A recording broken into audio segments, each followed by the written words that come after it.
শনিবার সাত সকালে দিল্লির একাধিক স্কুলে বোমা বিস্ফোরণের হুমকি। তড়িঘড়ি স্কুল থেকে বের করা হচ্ছে পড়ুয়াদের। শুরু করা হয়েছে তল্লাশি, তবে এখনো পর্যন্ত কোনো বিস্ফোরক উদ্ধার হয়নি।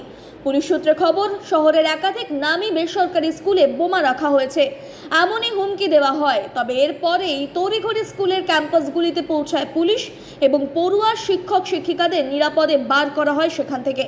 এখনো স্কুলগুলিতে সার্চ অপারেশন চলছে। মাত্র 8 দিন আগেই দিল্লি হাইকোর্টে বোমা বিস্ফোরণের হুমকি দেওয়া হয়েছিল। সেই সময় কানিমোজি থেভেদিয়া নামে একটি অ্যাকাউন্ট থেকে ওই মেসেজ পাঠানো হয়েছিল। সেখানে দাবি করা হয়েছিল 1998 সালের মতোই বিস্ফোরণ হবে। এরপরেই তড়িঘড়ি দিল্লি হাইকোর্ট থেকে সমস্ত মানুষদেরকে বের করা হয়েছিল, খালি করা হয়েছিল চত্বর।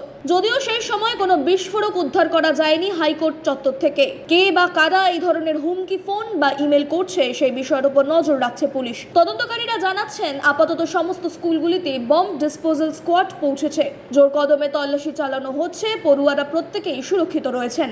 ব্যুরো রিপোর্ট, আরোহী নিউজ বাংলা।